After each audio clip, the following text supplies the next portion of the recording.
Welcome to this week's edition of Bowl Season Stories. I'm Nick Carparelli, the Executive Director of Bowl Season, and each week different guests from the world of college football join me to talk about current topics in the sport, as well as discuss what they remember most about their bowl game experiences. Today, we are joined by ESPN play-by-play announcer and fellow Syracuse alum Sean McDonough, former University of Wisconsin head coach and College Football Hall of Famer Barry Alvarez, and the SRS Distribution Las Vegas Bowl Executive Director John Saccenti. Today's show is brought to you by TaxAct, the official tax filing software of bowl season. Also joining me, as she does each week, is our on-air producer, Angela Lang. Angela, we kicked off bowl season this weekend. Can't think of a more exciting way to start it.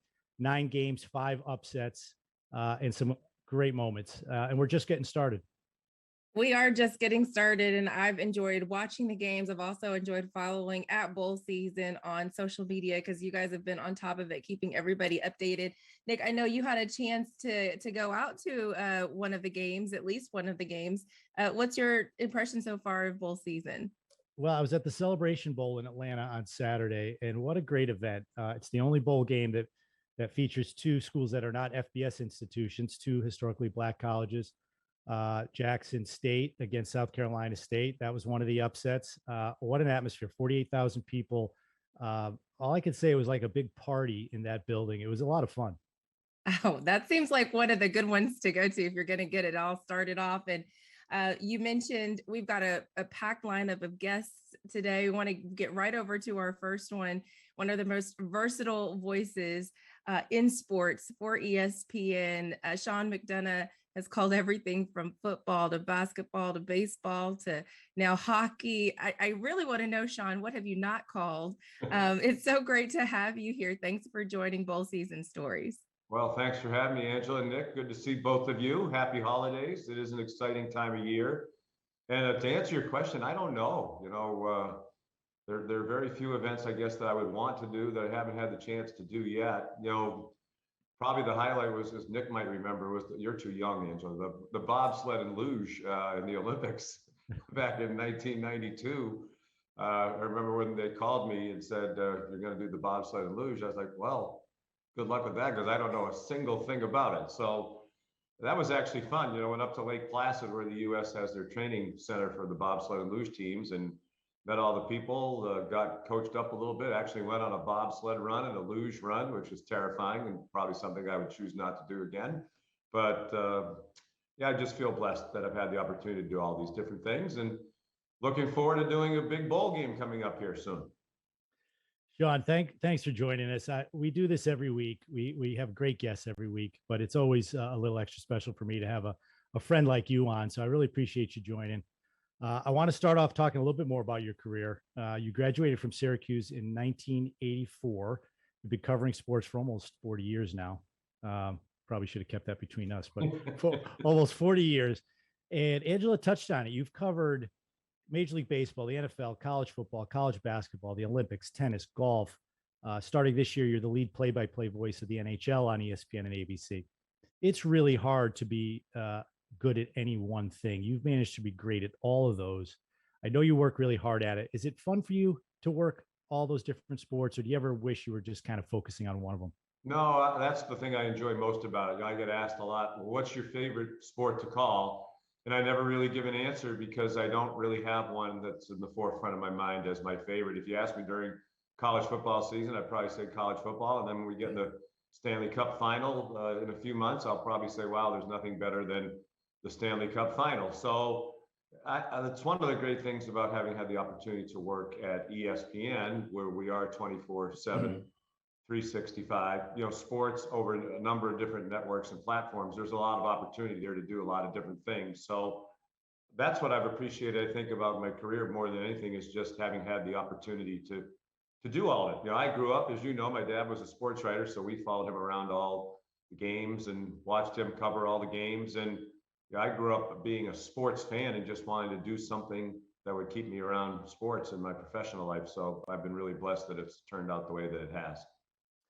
You and I met back when I was at the Big East, when I started there about 20 years ago. You were doing a lot of play-by-play for our football games, men's basketball games.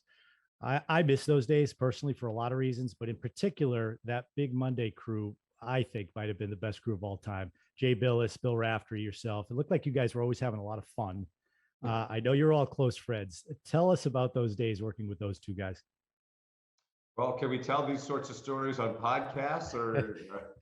Keep it No, clean. they're all PG, but it was a tremendous amount of fun, and I appreciate you saying that. And we've certainly had a lot of people tell the three of us that over the years. It's a wonderful thing when you can be a part of something that you really think is special. I mean, I've enjoyed just about everybody I've ever worked with in all these different sports. But Jay and Bill, that was, like going to hang out with your two best friends or two of your best friends, certainly every Sunday and Monday, Sunday as we prepare for the game. So, people have described it to us. Well, it sounds like three guys, sitting around in a bar talking about the game while they're watching it. And that's sort of what it was, to the point where we, from time to time, were encouraged to maybe stop poking so much fun at each other. But that was a big part of it too. So I miss it. When Raph called me and said that he had an opportunity to leave and go to Fox, and he explained to me what the offer was, I said, well, see you later. And we'll keep in touch, because certainly it was an offer that he could not and should not have turned down and did not. But, I kind of knew when that happened, never really going to quite be a part of something like that ever again, because it was really special. And thanks for bringing it up. Let's talk about this football season a little bit, and then we'll transition into bowl season. Coming off a strange year last year, I think we were all excited to get back to normal with full stadiums and the great game day atmosphere that we're used to in college football. You covered some big games this year. For those people who could only watch the games on TV, what was it like being there in person covering the games this year? Oh my gosh, it was infinitely better. I mean, I think we already appreciated how important, the having fans in the stands was.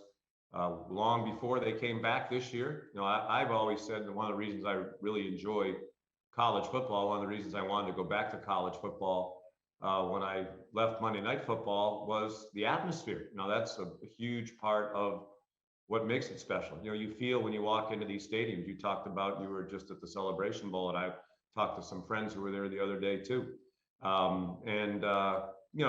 It's special, and it's different.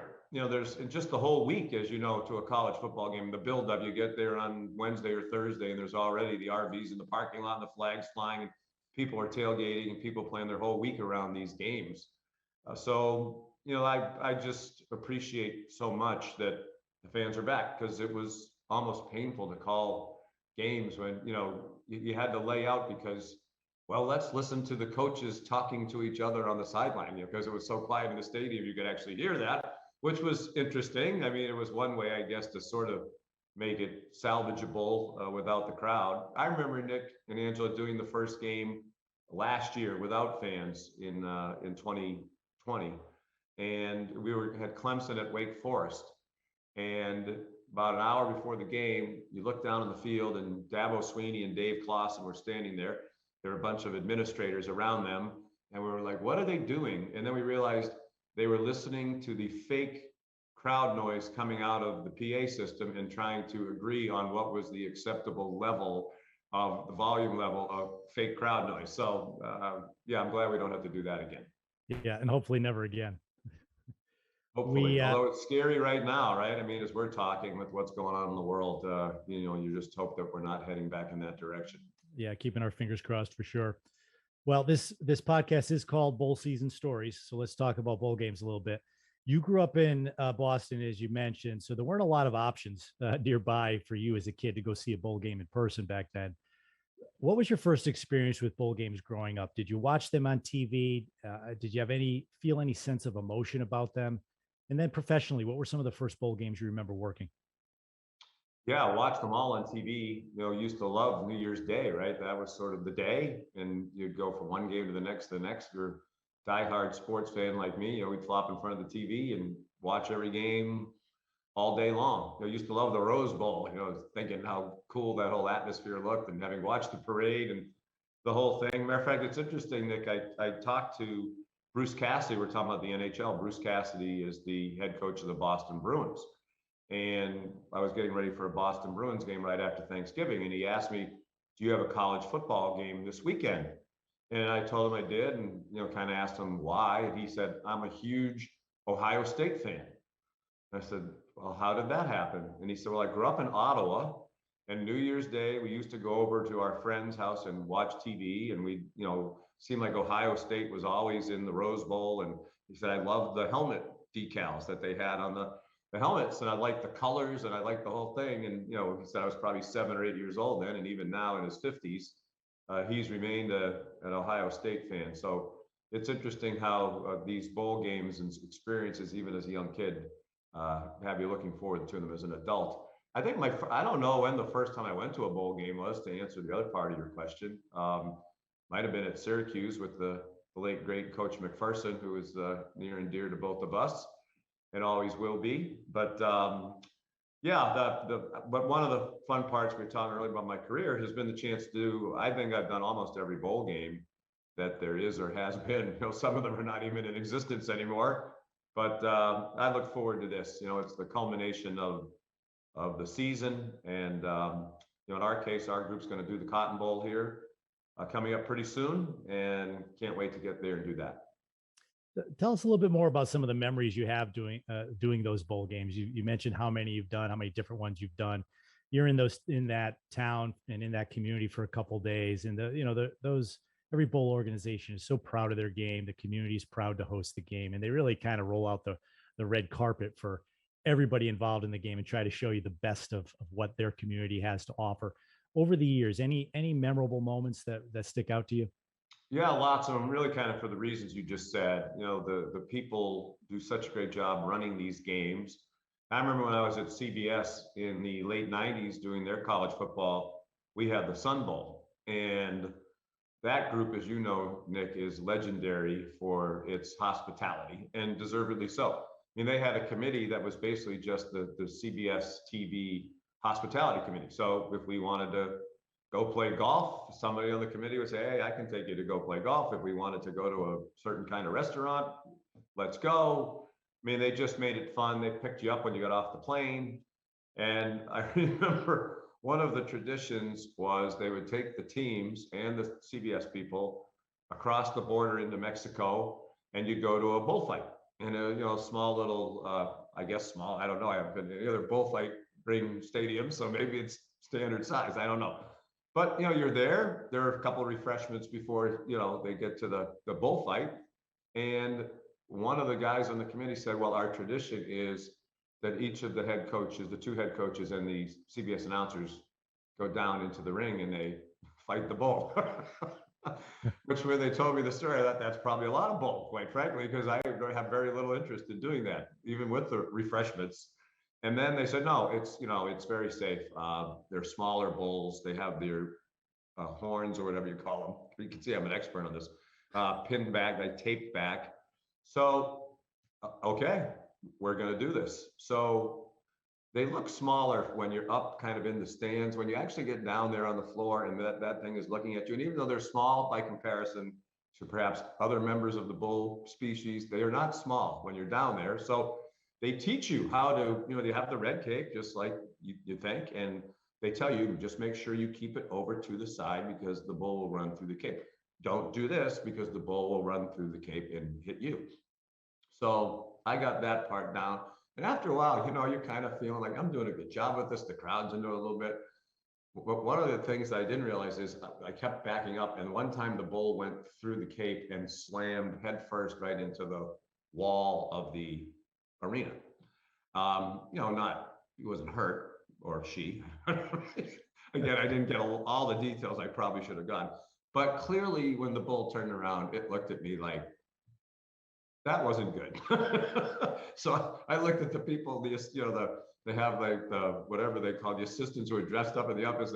When you're ready to get off, you look at them. I'm like, I think it's time to go now. So that was a great experience. Loved El Paso. Jimmy Rogers and those folks down there were absolutely great. And you get a lot of the same kind of hospitality, but they stick out in my mind for being particularly memorable. Wonderful people. Well, Sean, thank you for that story. I think we'll end on that one. We've taken up enough of your time. Thank Plus, you so have much. Like Barry Alvarez coming and other really important executive directors of bowl games. I mean, you have all kinds of great guests as you had we packed throughout this the- show. We packed this show with the all-star lineup, and there was nobody better to kick it off than you. Well, that story was so long. I think I ran the clock out on my own time, but always enjoyed being with you, my friend. Angela, great to meet you. Keep up the good work. I know you have to carry the show, but you're doing a great job of it. Great to meet you as well, Sean. I'll be at the Cotton Bowl, so I hope to see you there. Oh, I hope so too. That's going to be a lot of fun. That is a great stadium. You know, people talk about things that make our job fun. Having a chance to do a game in that stadium is really, really cool. Well, Sean, thanks again. You're so good at what you do. You're even better at being a friend. Good luck with the Cotton Bowl. Look forward to getting together with you in the off season. Okay. You don't want me to tell any of our lousy golf stories? They would be really, really boring to these people. It would be. Yes. If the bull story wasn't boring enough, our golf would really be boring. But keep up the good work. We hope for more excitement during bowl season. Look forward to seeing you both again soon. Thanks, Sean. We're going to take a short break and be right back with former University of Wisconsin head coach and college football Hall of Famer Barry Alvarez. Stay with us. The forecast for this tax season? It's going to rain refunds, lots of refunds. File for less and get more with TaxAct, the official tax filing software of bowl season. Go to taxact.com to get started today. Welcome back to Bowl Season Stories. We're now joined by a legendary figure in college football, former University of Wisconsin head coach and director of athletics, Barry Alvarez. And let me see, Coach, if I get this right, you're a member of the College Football Hall of Fame, Rose Bowl Hall of Fame, Orange Bowl Hall of Fame, and Wisconsin Hall of Fame. Did I leave anything out? Pennsylvania Hall of Fame. There you go. Nice. Thanks for joining and us. Probably more to come, I'm sure. Coach, thanks so much for being on the show. You and I have known each other for a while now. We've worked together in a number of different capacities. And sometimes when that's the case, you never really research that person. But in preparation for this podcast, I discovered that over the course of your career as a player in Nebraska, an assistant at Iowa and Notre Dame, head coach at Wisconsin, and then the AD there after that, you participated, and now maybe I might have even missed a couple, but you participated in 36 bowl games. Were you aware of that? I was just kind of going through accounts in my head just before we did this, and yeah, that's about right. Yeah, we don't keep official stats on that, but I'd be surprised if anybody's been a part of more. No, that's I chose Nebraska. I went to school at Nebraska because I wanted to go to bowl games, and Bob Devaney had just turned the program around, beat Bud Wilkinson's Oklahoma team, and they played in the Orange Bowl, and that was the year they were recruiting me. My freshman year, freshmen were ineligible then, but we lost one game, played in the Cotton Bowl, and then the next year, my first year of eligibility, we played in the Orange Bowl, and then the next year in the Sugar Bowl. So I was able to achieve the goals that I wanted. But I love bowl games. I loved them as a coach. I loved them as a player. I loved every part of it. Now, we know how important the Rose Bowl is to the University of Wisconsin and the Big Ten in general. You had a record of 3-1 in the Rose Bowl as the head coach of Wisconsin. Your only loss coming when you were the AD, filling in as the interim head coach. Tell us what playing in the Rose Bowl means to a Big Ten team, and what is that one-of-a-kind experience like for the players, staff, and everyone involved?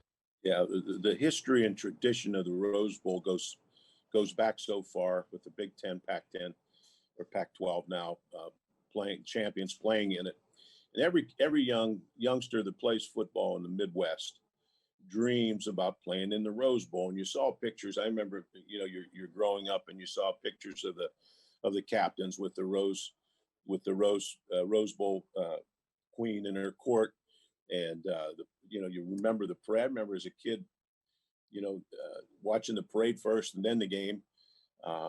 But just the activities and all the functions that they have along with the game. And then there is no more beautiful venue than the stadium on game day, with the San Gabriel Mountains behind you and the three palm trees over the, right behind the scoreboard, and the field is magnificent, and it'll take your breath away. And I had it happen our first year playing out there when I was at Iowa. You know, you get ready to take the field, you're standing in the end zone, and it just takes your breath away. It's so magnificent. And pretty soon you're in the middle of the first quarter. You said, "Hey, now we're playing it. We're in the middle of this game. We better get going here." But I had a whole plan just for the Rose Bowl and how to deal with it and how to get your players to the bowl site, walk through the bowl before the game, do all those things. But it truly is a special place. You retired as head coach after a win in a bowl game. You beat Auburn in the 2006 Capital One Bowl. You were 9-4 overall in bowl games. That includes a victory as an interim head coach when the team got together and convinced you to come out of retirement in 2014 to coach the Outback Bowl. We mentioned the 36 bowl games overall. What did all those trips over the years mean to you and your team, and how do those experiences help the development of your program? Well, there are a number of positives that happen with a bowl game. First of all, I always had the philosophy that when I took, whether it be a bowl game or if I went cross country to play someplace or a unique school, if we're going to go far enough, I want my players to experience what's going on there. I want them to see what's happening in that particular city. Same thing with the bowl game. I tell them, whatever we're paying for, you do it. You know, take advantage of the experience we're going to give you. We're going to try to expose you to that city and with everything they do. So it's an experience for the players, something that, I encourage them to embrace it, take in everything, really enjoy the experience, and then play well in the bowl game. But it's not just going and playing in a game. Unfortunately, last year, because of COVID, it was just an away game. You know, we went and played in the Duke's Mayo Bowl, but it was like an away game. You went in the night before you played the game, you went home.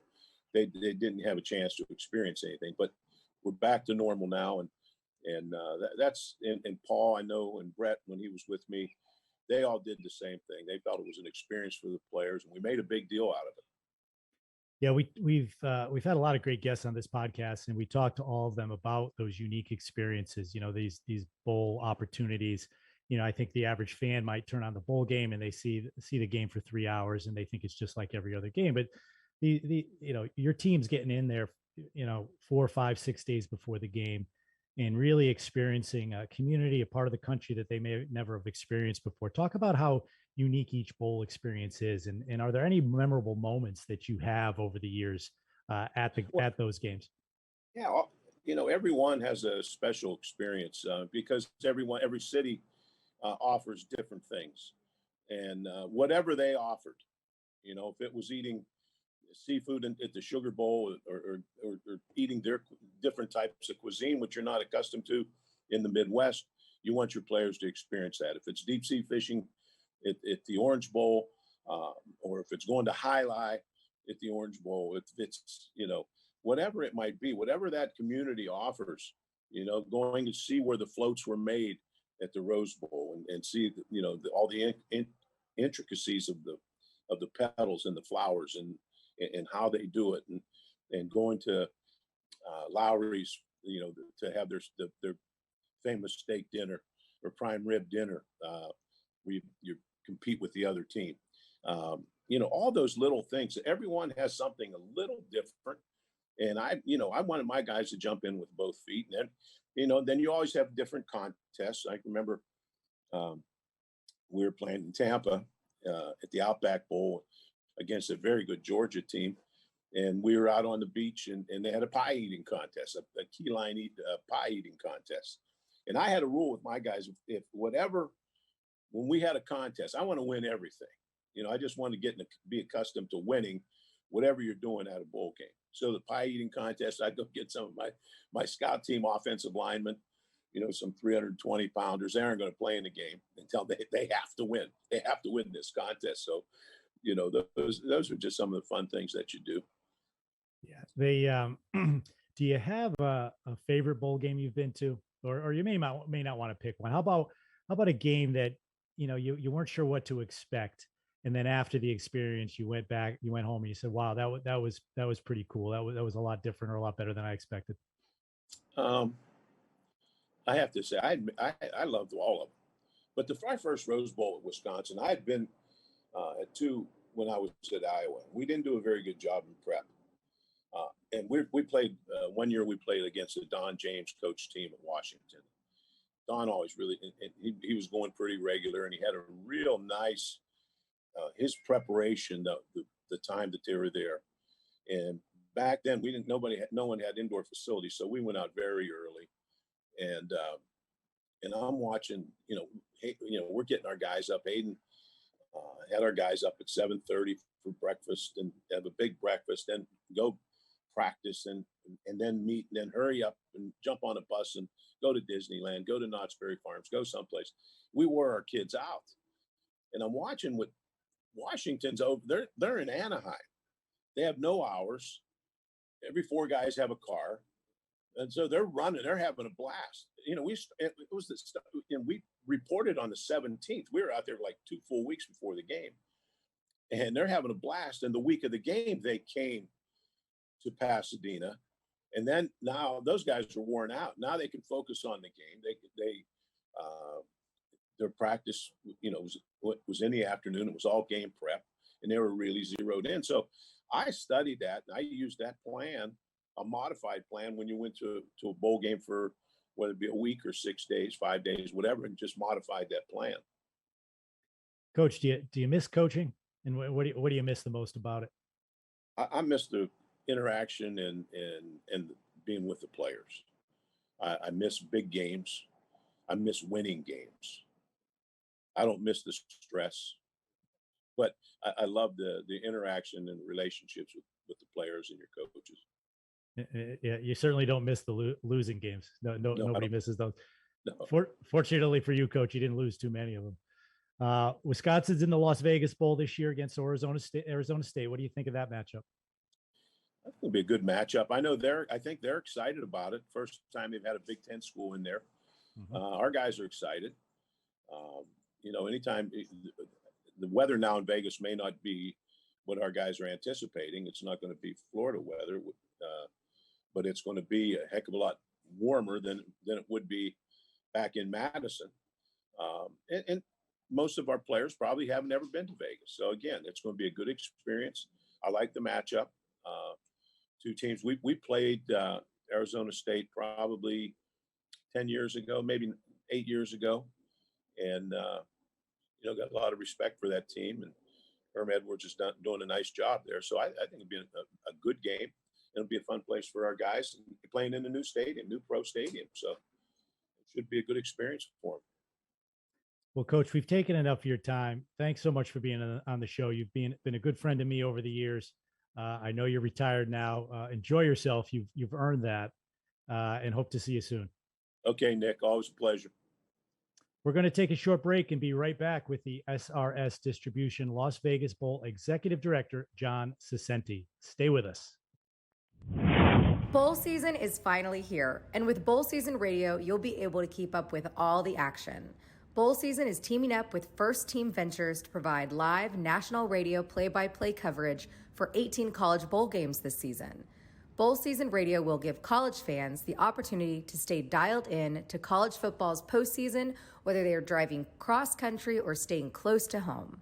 Celebrate college football and listen to Bowl Season Radio on select stations, satellite radio, or off the Game Day Live homepage at bowlseason.com. Welcome back to Bowl Season Stories. And we now go to one of my favorite places in the world, Las Vegas, where we join John Saccenti, Executive Director of the Las Vegas Bowl, hosting Wisconsin and Arizona State this year. Hi, John. Welcome to the show. Good morning. Thanks for having me on. John, appreciate you joining us. I know this is your busiest time of year by far, but most exciting at the same time. It's been a while now. You've been the Executive Director of the Las Vegas Bowl since 2014. You and I have known each other a lot longer than that. But tell us, how have you seen your bowl game grow over those years? Well, Nick, the biggest thing is, not only did we grow from moving out of Samboy Stadium to Allegiant Stadium, but we had to grow and figure out who we are and what we are, right? We talk about Las Vegas being the entertainment capital of the world. We had to take a long, hard look as to what we were doing. If you think about it, we're fighting for every entertainment dollar with the city of Las Vegas, and Vegas continues to reinvent itself, continues to attract world-class events. And so we had to take a long, hard look as to who we are and what we were going to grow into. And I've used this before with a number of people is we're going out on the streets in May, June, July, and August, and we're asking people to buy tickets to a game where I can't tell you who's playing in the game till 2 weeks before. So what we had to do is we had to create that kind of identity and separate ourselves into being a special event.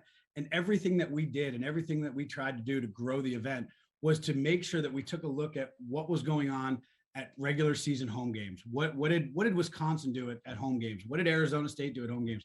And then try to be different. We didn't want to be just another football game. We didn't want to be just another game on their schedule. So we did little things here and there to change things up. But I think the biggest thing was we treated our event like an entertainment option. We got the Las Vegas Convention and Visitors Authority to help us with a in-game entertainment stage. And throughout the game, we had 4 or 5 different acts that are on the strip performing at our game. So it was a football game and a Vegas show. I'm proud to say I think we were one of the first major football events to have an actual DJ stand. We got one of the the DJ business was booming in Las Vegas. We worked with one of our hotel partners and we put an actual DJ stand with smoke and lights and everything else in the end zone. And we did that 8 years ago, probably before a lot of people were doing it. And so that I think was a big key to helping us grow and separate ourselves from just another game.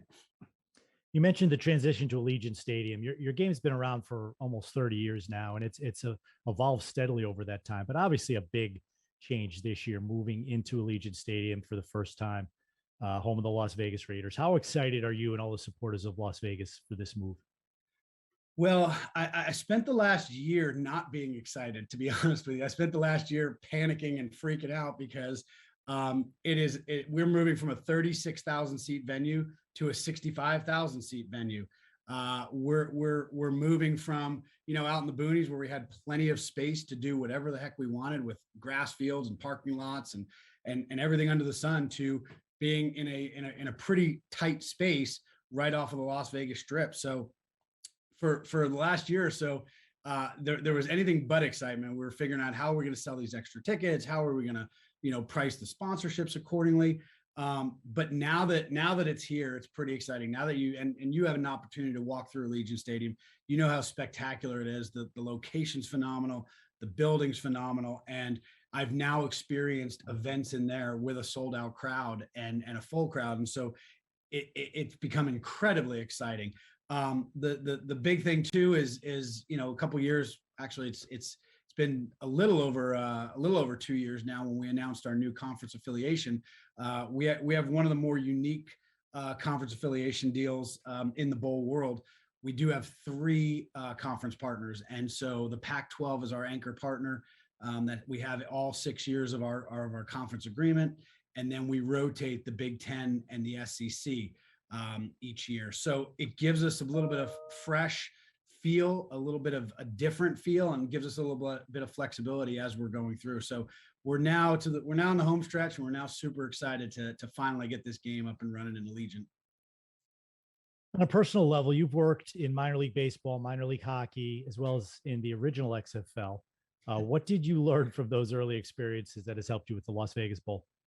Well, I appreciate you adding the original XFL, because then it tells everybody how old I actually am, that I didn't break in the newer one. But I think, quite honestly, I took a little bit away from each one of those. Right, minor league baseball, it is a grind, man, and I've always, whenever I see that on somebody's resume, I am instantly attracted to it and drawn to it, because what people don't realize is that is a long, hard season. You're playing 80 something games in the heart of the summer. And here in Las Vegas, we know what kind of summers those are with the heat that we get. It's a grind. And on top of having to be there at every game and having to work every game, you're expected to get all of your work done in the office. So there were times where, you're getting to the office at 8:30 and you're leaving the ballpark at midnight. Nothing like minor league games where the air is dry and warm and the wind's blowing out to get a 19-14 game that goes 5 hours. But it taught me kind of paying your dues, a little work ethic. The beauty about minor league baseball too is you have so many games and you have so much going on that you were given the ability to get as creative as you want, right? You had to try to find a way to keep it fresh and keep it different and do some kooky, hokey things to break up the monotony of the season. So I think that was the biggest thing for me, was what I took from minor league baseball. Hockey was a totally different ball game. It was a little bit shorter season, but it was still all about the entertainment factor. You could have a little bit of fun doing it. You can do some different things in an arena that you couldn't do in a ballpark. I'm not sure if anybody realized, but our ownership group owned the hockey team and the baseball team. And when I first got the job, my boss at the time convinced me that I was going to come on board and we were going to work baseball all summer and hockey all winter, because the ownership group owned both. And at the time, it seemed exciting that you were going to get to do a little bit of both. But what I didn't realize is he kind of had me fooled. He convinced me that I was going to make $18,000 a year. It was going to be the best job of my life. When I added up the hours of a baseball season and the hours of a hockey season, he somehow convinced me to bust my butt and love every minute of it, working for what was probably the equivalent of like 25 cents an hour. It was a long couple of years, but you know what? It taught me a lot.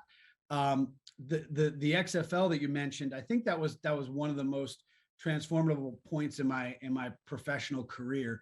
I got a really good opportunity to come on board and oversee the sponsorship group and the marketing group. And being a part of that marketing group in the first run of the XFL, Vince McMahon was incredibly involved. And, for those of us that have watched wrestling, you see one side of Vince McMahon and you see the showman side of Vince McMahon. But what you don't realize is how brilliant he is. And the one thing that we had our marketing meetings every Tuesday morning, and Vince was on there, and Vince wanted to hear your ideas. He wanted to tweak your ideas. He wanted to give ideas. But the one thing that he taught me at the end of the day is, yeah, we're putting on a football league. We're putting on football, but we're in the entertainment business. So you find a way to entertain people. And you know what? It seems silly, but when he was bringing in those video screens and what he was doing with the cheerleaders and what he was doing with the pyro and the storylines, I mean, we were creating storylines like it was a WWE game. And I see this now that still lives. And some of the things that we see in the NFL, some of the things we see in college, that was all kind of coming out of some of the things that Vince McMahon did. So he didn't realize it, he didn't know it, but that league and those folks taught me a ton about looking at the event in an entertainment way first. Look, I can't control what happens on the field. Once we get there and we go through bowl week and we set everything up, I have zero control over what's happening on the field. So what I can control is everything else going around it. So what we're going to try to do is we're going to have a good time. We're going to entertain people, and then we keep our fingers crossed and we hope we have a great game on the field as well. Very interesting. You take a little bit of every stop in your career and you pull it together and it makes you who you are today. And certainly you're using all of those experiences to help you with the Las Vegas Bowl. So tell us, what are, every bowl game's unique. What are the main challenges to running a bowl game in Las Vegas? What are the advantages? Some of them might be obvious in terms of the destination for fans. And then tell us, as you look to the future for your game, what are the goals for the Las Vegas Bowl over the next few years? Yeah, we do have a ton of advantages. I mean, when we sit down in the early part of the year and we try to tweak it a little bit, we try to keep it fresh, but at the end of the day, we all have kind of our core go-tos that we want to go and have the coaches and the players and the fans experience your destination. We are at a huge advantage, right? We are at no shortage of activities and events and things to do and places to see. And I can honestly say that over the years, I'm proud that our team had probably put together one of the coolest bowl week experiences in the country. The one thing that we would always take a look at, and we'd see other bowl games taking the kids bowling or taking them to Topgolf or, having entertainment come into a hotel. We never wanted to do that. We had an opportunity to always do things a little bit differently because of the destination that we're in. And I hate to say it, but if we saw this happen at one game, we didn't want to do it in ours because we had a ton of options here to do that. And so over the years, the kids have experienced Fremont Street experience. They've experienced show nights. We've done probably 5 or 6 different shows where they get to see a world-class destination. And they get to experience all the different sides of Las Vegas. And that was the big thing for us. And that's what makes it a little bit easier in some aspects. On the flip side, we have several disadvantages, right? There is no shortage of entertainment here. There is no shortage of things to do here. One of the most popular questions that I always get is people always say, well, how often do you come down to the Strip? And my answer is, well, I never go down there unless somebody's in town or there's an event going on or something to go. Otherwise, I never go to the Strip. And I go, so I'm basically down there 6 days a week, which is crazy, right? I've never been in my house and packed up and said, I'm going to go to the Strip and I'm going to go do this just to go do it. But it's always because there's an event going on. There's somebody else going on in town. You can honestly do something out of this world and unbelievable 7 days a week in this town. It never stops. And now, quite frankly, it never stops based on the time of year. It's going all year long. Every single week of the year, there's a major concert going on, a major event going on. We now add pro sports into the mix, which we've never had with the Raiders and the Golden Knights. And so that makes it a little difficult to stand out as an event, to stand out as something different, and to capture that entertainment dollar. Last question for you, John. Wisconsin versus Arizona State. Any predictions? No, man, I'm predicting. Well, listen, my man Brett Musburger, when I went over there the other day, showed me the line. So he told me that it's going to be a defensive battle. I have to believe him. I'm just hoping for a great game. I'm hoping for a full stadium, and a great start to the new Las Vegas Bowl. The SRS Distribution Las Vegas Bowl is scheduled for Thursday, December 30th at 10:30 p.m. Eastern Time at Allegiant Stadium in Las Vegas, Nevada. The game will be broadcast on ESPN. John, thanks so much for being on the show. I think we're all excited to have bowl season back in full force. Your first game in the new stadium. Good luck to you. Thank you. Thanks for everything. And thank you all for listening to this week's Bowl Season Stories podcast. Please join us next week when we will welcome another lineup of great guests. If you like the show, we'd appreciate you dropping a 5-star rating for the podcast. And as always, you can follow all the podcast and bowl season news on our website, bowlseason.com, and on social media at Bowl Season. Thanks for listening.